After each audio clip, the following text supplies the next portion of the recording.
Good evening student. मेरा नाम आशुतोष दीक्षित है और आपका बहुत बहुत स्वागत है डी सेट्स के ऑफिशियल यूट्यूब चैनल में, जहां पर हम डेली नए नए सब्जेक्ट्स पर डिस्कशन करते हैं। हमने कल कम्युनिकेशन स्किल पर बात करी थी, जो कि सेकेंड ईयर का सब्जेक्ट था।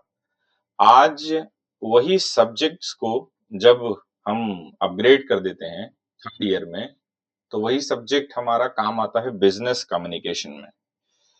आज के इस सब्जेक्ट में हम ये समझने का प्रयास करेंगे कि जब हम किसी भी ऑर्गेनाइजेशन के अंदर अगर हम काम करते हैं, तो किस तरीके से हम अपनी इंफॉर्मेशन को लोअर हायरार्की के जरिए अपर हायरार्की तक पहुंचा पाते हैं। तो चलिए शुरू करते हैं। मेरा नाम आशुतोष दीक्षित है। ईश्वर की प्रेरणा से, माँ बाप बहन भाई के आशीर्वाद से आज का चैप्टर शुरू करते हैं, जो कि थर्ड ईयर का सब्जेक्ट है। तो जितने भी स्टूडेंट थर्ड ईयर के हैं उनके लिए आज का लेक्चर कंपलसरी है। अगर सेकंड ईयर फर्स्ट ईयर के स्टूडेंट लेना चाहते हैं तो वेल एंड गुड है, ठीक है। तो बिजनेस कम्युनिकेशन जैसे अपने आप में ही चीजों को थोड़ा सा एक्सप्लेन कर रहा है कि कम्युनिकेशन जो बिजनेस में हम लोग यूज करते हैं। मेरा पढ़ाने का तरीका है कि हम स्टोरी के माध्यम से ज्यादा कॉन्सेप्ट्स को क्लियर करने का प्रयास करते हैं। तो सिंपल आज भी वही है। राजीव हमारा एक इंजीनियर है जो एक ऑर्गेनाइजेशन में काम करता है और उसके सामने एक बड़ा चैलेंज आ जाता है, जहां पर वो देखता है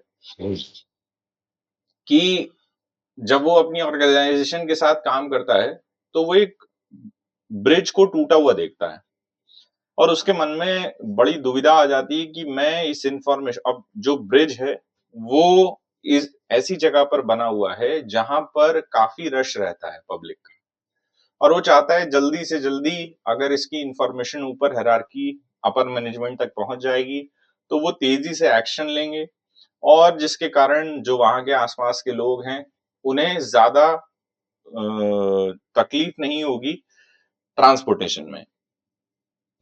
तो हम ये समझने का प्रयास करते हैं कि राजीव खुद उस ऑर्गेनाइजेशन में होने के बाद भी उसको कितना चैलेंज फेस करना पड़ता है अपनी बातों को अपर मैनेजमेंट तक पहुंचाने के लिए, लेकिन फिर भी वो प्रॉपर कम्युनिकेशन मैनर का इस्तेमाल करता है। तो कल हमने क्या देखा था? कम्युनिकेशन क्या होता है? एक सिस्टमैटिक वे होता है अपनी इंफॉर्मेशन को, अपने आइडियाज को, अपनी फीलिंग को कहीं इंडिविजुअल या फिर ग्रुप्स में बताना, ठीक है ना। और इसे हम एक्सचेंज ऑफ थॉट कह सकते हैं। राजीव इस केस में क्या काम करता है? एक ऐसा रिस्क रिवीलिंग फैक्टर वो क्रिएट करता है जिसके कारण उसका जो इनिशिएटिव है वो बहुत जल्द से जल्द आगे तक कन्वे हो पाए। कम्युनिकेशन में सिर्फ इंफॉर्मेशन को अंडरस्टैंडिंग ही नहीं बनाते हैं, मतलब जो आपका विचार, जो आपकी आइडिया, जो फीलिंग है उसको सिर्फ अंडरस्टैंडिंग ही नहीं बनाना होता, अंडरस्टैंडिंग होने के बाद उसका क्या एक्शन हुआ ये भी कम्युनिकेशन की। और आपको कल ये हमने बताया ही था कि अगर आप सेंडर हैं, कम्युनिकेशन सेंडर और रिसीवर के बीच की बातें हैं, और इस पूरी प्रक्रिया में किस तरीके से पूरी प्रक्रिया शुरुआत होती है। पहले जो सेंडर होता है उसके मन में कोई आइडिया आता है, फिर वो अपने मैसेज को एनकोड करता है, फिर किसी ना किसी चैनल का वो इस्तेमाल करता है, ठीक है ना, फॉर्मल इनफॉर्मल जो भी चैनल है, ईमेल हो गया या फिर व्हाट्सएप हो गया, जो भी चीज हो गया। उसके बाद रिसीवर उसको रिसीव करता है और डिकोड करता है, देन उसके बाद वो अपना फीडबैक दोबारा सेंडर पे भेजता है। ये पूरा कम्युनिकेशन प्रोसेस की साइकिल होती है। अब राजीव ने क्या काम करा कि उसको पता था कि अपर मैनेजमेंट तक अपनी बात पहुंचाने के लिए फॉर्मल कम्युनिकेशन भी जरूरी है, साथ ही साथ इनफॉर्मल कम्युनिकेशन भी जरूरी है, क्योंकि पुल टूटा है तो उसके डॉक्यूमेंटेशन पूरा बनाना, ठीक है ना, और एक हिरार्की को फॉलो करना। मैं बार बार एक शब्द कह रहा हूं, हिरार्की। हिरार्की का मतलब क्या है? आप किसी भी ऑर्गेनाइजेशन में अगर आप काम करते हैं, आप अपने यहाँ पर इंडस्ट्री में भी आप काम कर रहे होते हैं, तो डायरेक्ट प्लांट हेड से अपना दुख दर्द नहीं बांट देते हैं। आप पहले क्या कोशिश करते हैं कि सुपरवाइजर मेरी बात समझे, उससे ऊपर जो इंजीनियर हैं वो समझें, फिर मैनेजमेंट के लोग समझें। जब वहां पर भी बात नहीं होती तब कहीं जाके प्लांट हेड तक बात पहुंचती है। तो ये लेवल्स ऑफ कम्युनिकेशन क्या है, इसी को हम इंग्लिश में बोलते हैं हायरार्की के थ्रू अपनी इंफॉर्मेशन को फैलाना। तो फॉर्मल कम्युनिकेशन के थ्रू उन्होंने एक मेल लिखा, और जो हमारे सीईओ हैं कंपनी के, राजीव की कंपनी के जो सीईओ हैं, वहां तक अपनी बात को पहुंचाने का प्रयास करा। इनफॉर्मल कम्युनिकेशन में उन्होंने वहां के जो एचआरस थे, जो बाकी टीम मेंबर्स थे, उनको कंसिस्टेंटली कोल्ड कॉल करने का कोशिश करी, ठीक है ना। उसके बाद इन्होंने क्या डायमेंशन और चैनल ऑफ कम्युनिकेशन को यूज करा। सबसे पहले इन्होंने डायरेक्शनल डायमेंशन मतलब हमारा यह है कि Rajiv report flowed for him field engineer to Mr. Sharma CEO, representing information moving down the organization hierarchy to reach the decision making with the authorities. अब इन्होंने क्या काम करा, जो इनका डायरेक्शन है, मतलब कहां तक अपने मैसेज को पहुंचाना है, फील्ड इंजीनियर खुद राजीव हैं और सीईओ तक इन्हें अपनी बात पहुंचानी है, ताकि उसके बाद वो जल्द से जल्द उसके प्रति कुछ सारे डॉक्यूमेंटेशन को समझने के बाद, पूरी दिक्कत को समझने के बाद एक डिसीजन ले पाए। इसके लिए इन्होंने किसी फॉर्मेट का इस्तेमाल करा, जिसमें वर्बल और रिटन मेथड्स का इन्होंने इस्तेमाल करा। वर्बल में मैंने आपको बताया इन्होंने क्या काम करा, हमने पीछे देखा था, एक फॉर्मल वे, एक इनफॉर्मल वे। इनफॉर्मल वे में इन्होंने क्या काम करा, कॉल्स करे, ठीक है ना, और क्या नाम है, मैसेजेस का यूज करा, ठीक है। तो वर्बल और रिटन फॉर्मेट में इन्होंने अपनी बात करी। अगर ये फॉर्मल चैनल का भी यूज कर रहे हैं, जैसे ऑफिशियल ईमेल सिस्टम्स हो गए, हमारे सारे सिस्टम्स कनेक्ट होते हैं और ऑफिशियल डोमेन की ईमेल होती हैं। आपने देखा होगा कई ईमेल के पीछे @ उस कंपनी का नाम लिखा रहता है। अगर मैं बात करूं मरेली, तो मरेली लिखा रहेगा, है ना, या तासी लिखा रहेगा, या फिर जो भी कंपनी का नाम होगा वो @gmail की जगह पे ये सब चीजें लिखी होती है। तो ये कंपनी की मेल होती है, ऑफिशियल मेल होती है। इनफॉर्मल चैनल्स का मतलब, जब भी हम इनफॉर्मली किसी से कम्युनिकेट करते हैं तो उसको बोलते हैं ग्रेप वाइन्स। ग्रेप वाइन्स का मतलब क्या है, हम लोग इस शब्द का इस्तेमाल क्यों कर रहे हैं, ये एक इनफॉर्मल वे है किसी भी व्यक्ति से कम्युनिकेट करने का। जैसे अंगूर होते हैं, अंगूर के अगर आपने बेल देखी होगी उसमें काफी सारे अंगूर लगे होते हैं, है ना। तो उसी तरीके से जितने भी चैनल्स होते हैं, हम किसी को कहीं से भी तोड़ के खाने लगते हैं, ऐसा नहीं है कि हम नीचे से ही खाने लगेंगे उसको। ऐसे ही जो हमारी इंफॉर्मेशन है, हम चाहते हैं बस पहुंच जाए, फिर हम उस पूरी ऑर्गेनाइजेशन में जितने भी मेंबर हैं, चाहे अपर मैनेजमेंट में हो चाहे लोअर मैनेजमेंट में हो, हम सबको बारी बारी से कम्युनिकेट करने का according to best of our knowledge, कि भैया कुछ तो एक्शन लो इसके खिलाफ, ठीक है। तो उस तरीके के कम्युनिकेशन को हम बोलते हैं ग्रेप वाइन्स। जब आपको सिर्फ मतलब होता है कि आपका एक आउटकम निकल गया है, ठीक है, आपको फर्क नहीं पड़ता सीईओ तक बात जा रही है या फिर नीचे मैनेजमेंट पर है, बस आप चाहते हो, आपका ऑब्जेक्टिव है सब लोग इस विषय पर चर्चा करें और कुछ आउटकम निकाल के दें। अब बैरियर क्या क्या होते हैं हमारे कम्युनिकेशन में, और राजीव ने कौन कौन से ऑब्स्टिकल पार करे हैं। सबसे पहला सेमेनाटिक बैरियर। जैसे सेमेनाटिक का हमने कल बात करा था, शाब्दिक जो अर्थ होता है चीजों का, अगर मैं आपसे किसी भाषा में बात कर रहा हूं और उस भाषा का मीनिंग ही आपको नहीं पता, तो आप कैसे उस भाषा के फीलिंग या फिर आइडिया जो भी हम कहें आप समझ पाएंगे। तो सेमेनाटिक बैरियर्स भी राजीव ने पार करे। उसके बाद ऑर्गेनाइजेशनल बैरियर में क्या है, जो सीईओ है वो खाली तो बैठे नहीं है और आप ही का मेल पढ़ने के लिए बैठे नहीं है ना। तो उस चीज को भी उसने पार करा कि कहां से कैसे करके उसने फॉर्मल इनफॉर्मल वे में अपनी बातों को पहुंचाया। बहुत सारे अप्रूवल लेने पड़े, ठीक है ना, प्रायोरिटीज को पार करना पड़ा, बनाना पड़ा। उसके बाद फिजिकल बैरियर क्या है, फिजिकल बैरियर उसे क्या सामना करना पड़ा कि अगर वो मुंबई रह रहा है और उसकी जो कंपनी है वो दिल्ली है, और मान लीजिए आज मैंने मेल भेजा और 10 दिन तक वाईफाई ही नहीं चल रहा है, ठीक है। मान लीजिए जो हमारी कंपनी है उसके यहाँ लाइट ही चली गई है, यानी वो सारी चीजें जो हमारे कम्युनिकेशन प्रोटोकॉल्स में जरूरी थी, वो सब की सब चीजें हमारी क्या हो रही हैं, काम ही नहीं कर रही हैं। जब मैं बात समझा रहा हूं तो जो भी व्यक्ति से मैं कम्युनिकेट कर रहा हूं वो कहीं बहुत नॉइज वाली जगह पर है, ठीक है ना, कुछ क्राइसिस हो गया है इन्वायरमेंटली, है ना? तो इन सब चीजों को उसे पार करना पड़ा अपनी इंफॉर्मेशंस को आगे बढ़ाने के लिए। Qualities of a good communicator, जैसे राजीव एक गुड कम्युनिकेटर है, सबसे पहली चीज क्या है, वो एक्टिव लिसनर है। आपको भी बनना पड़ेगा एक्टिव लिसनर, क्योंकि जब आप पूरी बात को शांति से सुन पाओगे, बार बार सुन पाओगे, तभी जाके आप उसका कुछ निष्कर्ष निकाल पाओगे। अगर किसी की बात सुनने से पहले आपने उस बात का निष्कर्ष निकाला, तो इवन वो आधा अधूरा निष्कर्ष हो सकता है। इसीलिए कोशिश करें, कभी बहुत ज्यादा खुश ना हो, कभी बहुत ज्यादा क्रोध में ना रहें।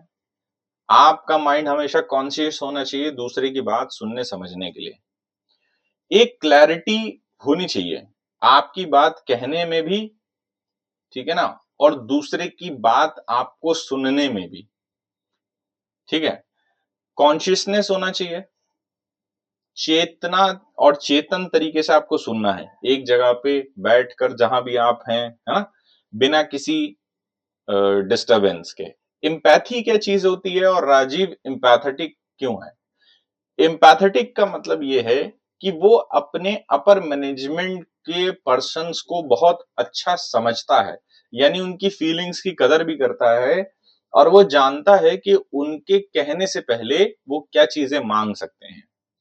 जैसे राजीव के जो बॉस हैं मिस्टर शर्मा, उन्हें डाटा चाहिए होगा, ठीक है, कि रिस्क एनालिस्ट का, कि भैया कितना ज्यादा रिस्क है पुल के इस हिस्से टूटने में, ठीक है, क्या क्या चीजों की जरूरत पड़ेगी। सिर्फ वो राजीव के इमोशनल कॉन्फिडेंस में आके कोई भी डिसीजन नहीं ले सकते हैं, ठीक है। कोई भी डिसीजन का मतलब मेरा ये नहीं है कि पुल को वो रिपेयर नहीं करेंगे, पुल को तो जरूर रिपेयर करेंगे वो, लेकिन उन वो राजीव का इतना ओवर एक्साइटमेंट भी जरूरी है, साथ ही साथ उसका एम्पैथेटिक होना भी जरूरी है, तभी उसने मेल में सारे डॉक्यूमेंट्स अटैच करके भेजे। लेकिन सिर्फ वो अगर सिर्फ मेल लिख देता कि ये पुल टूट गया जल्दी सही करो आके, तो ये बड़ा ही इनफॉर्मल वे हो गया अपनी इंफॉर्मेशंस को अपनी हायरार्की में समझाने का। क्रेडिबिलिटी एंड कॉन्फिडेंस, ठीक है ना, his technical expertise and documented evidences build credibility. Credibility कब बिल्ड होती है? जब आप फैक्ट्स के साथ बात करते हो। आप में से कुछ बच्चे हैं, या फिर मैं अपने आप को ही ले लेता हूं, मैंने कहा मेरा नाम आशुतोष दीक्षित है, आपने कहा सर हम कैसे माने, ठीक है, मैंने कहा मेरे पास आधार कार्ड है। बोले सर आपकी उम्र कितनी है? मैंने कहा भाई मैं तो अभी 30 साल का हो गया हूं। तो बोले अरे नहीं सर, ऐसा तो नहीं हो सकता, आधार कार्ड में तो आप 27 के हो। तो ये सब चीजें कैसे, आपको कुछ भी कहना नहीं है, आपको ओपिनियन यानी राय नहीं देनी है, आपको जब भी बात करनी है तो फैक्ट्स के हिसाब से बात करनी होती है, ठीक है, तब आपकी किसी भी ऑर्गेनाइजेशन में क्रेडिबिलिटी बढ़ती है। अब देखो ये तो पीछे वाली बात आ गई, हमारे पास सेंडर होता है। कंप्लीट पिक्चर कैसे होती है कम्युनिकेशन फ्रेमवर्क की? सेंडर होता है, वो अपनी बात को आगे भेजता है, कोई चैनल का इस्तेमाल करते हैं, जैसे आप हैं, ठीक है ना, मान लीजिए हमारा एक स्टूडेंट है राजाकांत, ठीक है, तो राजाकांत जो है एक उसकी महिला मित्र हैं, वहां तक वो कुछ संदेश पहुंचाना चाहता है। तो राजाकांत ने क्या काम करा, एक चैनल का उपयोग करा। वो चैनल क्या है हमारे पास आज के समय में? व्हाट्सएप। उसके मन में कुछ विचार आए और व्हाट्सएप का यूज करके उसने मैसेज को लिखा और भेज दिया। अब ये महिला के ऊपर डिपेंड है कि वो आगे का जवाब राजाकांत को देंगी कि नहीं देंगी। बताइए आप लोग कमेंट बॉक्स में, राजाकांत को जवाब देना चाहिए कि नहीं देना चाहिए? मेरे हिसाब से नहीं देना चाहिए, क्योंकि राजाकांत अटेंडेंस मार्क करने के लिए हमेशा कमेंट बॉक्स में अपना एपी कोड लिख के चला जाता है। ये कोई बात नहीं है राजाकांत, तुमको अटेंडेंस लगानी पड़ेगी, सवाल करने पड़ेंगे, तभी जाके तुम्हारी अटेंडेंस लगेगी, समझ गए? तो इस तरीके से हम अपने मैसेज को एक जगह से दूसरी जगह पे बना भेजते हैं। हमें कोई चैनल कोई मीडियम की जरूरत पड़ती है अपनी बातों को आगे भेजने के लिए, ठीक है ना। अब देखो एनकोडिंग और डिकोडिंग एक बात को समझना, एनकोडिंग का मतलब क्या होता है। मैंने अगर यहां लिखा आशुतोष, अगर मैं इसको एनकोड करना चाहता हूं तो ये कुछ इस तरीके से कंप्यूटर सेव कर लेगा। ठीक है, ये कुछ इस तरीके से कंप्यूटर सेव कर लेगा ताकि कोई व्यक्ति, जो दो मीडियम है ए और बी, आज अपने व्हाट्सएप को खोल के देखना और वो कहता है end to end encryption. End to end encryption का मतलब यही है, आपने नाम लिखा आशुतोष, कंप्यूटर ने चेंज करा इस लैंग्वेज में ताकि कोई भी जना उसको डिकोड ना कर पाए। अब यही जो है ये पहुंचेगा ए पॉइंट से बी पॉइंट तक। अब बी पॉइंट पर जब ये पहुंचा तो फिर से ये क्या हो जाएगा, डिकोड, यानी फिर से ये आपको अपनी कंप्यूटर स्क्रीन पर दिखेगा आशुतोष। ये सारा प्रोसीजर सेफ्टी प्रोटोकॉल्स के तहत होता है ताकि कोई व्यक्ति यहां पर बीच में बैठकर आपकी बातों को डिस्टर्ब ना कर दे। जैसे मैं और माताजी अगर बात कर रहे हैं तो हमारे बीच में कोई और जना आके बात ना करे, है ना। अगर वो कोई कोई भी व्यक्ति बीच में आके बात करता है तो यानी वो बात को डिस्टर्ब कर रहा है, यानी वो बात को डिस्टर्ब कर रहा है। अब वो चाहे फोन हो गया, चाहे हमारी छोटी बहन हो गई, कोई भी जना हो गया, हमें अपनी माता जी के बीच में कोई जना नहीं चाहिए होता, खासकर छोटी बहन। ठीक है, तो ब्रिज उसके बाद राजीव ने बचाया और अपने एक कम्युनिकेशन स्किल का परिचय देते हुए राजीव ने अपने ऑर्गेनाइजेशन का भी गुडविल जीता और साथ ही साथ वहां के जो आसपास के लोग थे उनका भी एक विश्वास जीता कि देखा हमने आपका काम करा दिया। तो ये था हमारा सब्जेक्ट बिजनेस कम्युनिकेशन। ठीक है, कल से ही रिलेटेड है। कल हमने पढ़ा था verbal communication, non verbal communication, ठीक है ना, फॉर्मल, इनफॉर्मल, ये सब तरीके से हमने पढ़ा था कि कम्युनिकेशन किस तरीके से करना चाहिए, जेस्चर क्या होते हैं, क्या चीजें क्या नहीं। उसी तरीके से आज हमने थर्ड ईयर वाले सब्जेक्ट में समझा है कि भैया अगर उसी कम्युनिकेशन को अगर बिजनेस में इम्प्लीमेंट इस तरीके से कर सकते हैं। तो यही है, उम्मीद है आज का लेक्चर आप लोगों को समझ आया होगा। बहुत बड़ा लेक्चर नहीं है आज का, ठीक है। तो मिलेंगे आपसे कल इसी समय, ठीक है ना। तब तक के लिए ध्यान रखिए अपना। और जितने भी बच्चे इस वीडियोस को देख रहे हैं मैं उनको बहुत अप्रिशिएट करता हूँ, क्योंकि मैं देखता हूँ कि कुछ बच्चे क्लास मेरी ले लेते हैं लाइव सेशन पर ही, कुछ बेचारे जो अभी शिफ्ट में होते हैं, जब उनकी शिफ्ट छूटती है उसके बाद वो क्लास को लेते हैं, फिर क्वेश्चंस को मार्क करते हैं। तो इट्स मैं आपका तहे दिल से धन्यवाद देना चाहता हूँ स्टूडेंट। हमारा जो इनिशिएटिव है वो बहुत अच्छी तरीके से चल रहा है, ठीक है। हम आपका बस सपोर्ट चाहते हैं। जितने भी लोग हैं जो हमारे प्रोग्राम में एनरोल हैं या फिर जो लोग एनरोल होना चाहते हैं, आपका कोई नोन कोई पर्सन है तो आप हमारी ऑर्गेनाइजेशन से संपर्क करें। जैसे ही आप हमारा यूट्यूब चैनल खोलते हैं वहीं पर आपको हमारी वेबसाइट का लिंक भी मिल जाएगा। उसको ओपन करके वेबसाइट पर जाकर जो कॉन्टैक्ट डिटेल्स दे रखी हैं, वरना हमारा जो व्हाट्सएप चैनल का बारकोड आप देख रहे होंगे, इसको स्कैन करिए, व्हाट्सएप चैनल में आप इंट्रोड्यूस हो जाएंगे। वहां से कॉन्टैक्ट आप कर सकते हैं हमारे टेलीकॉलर से।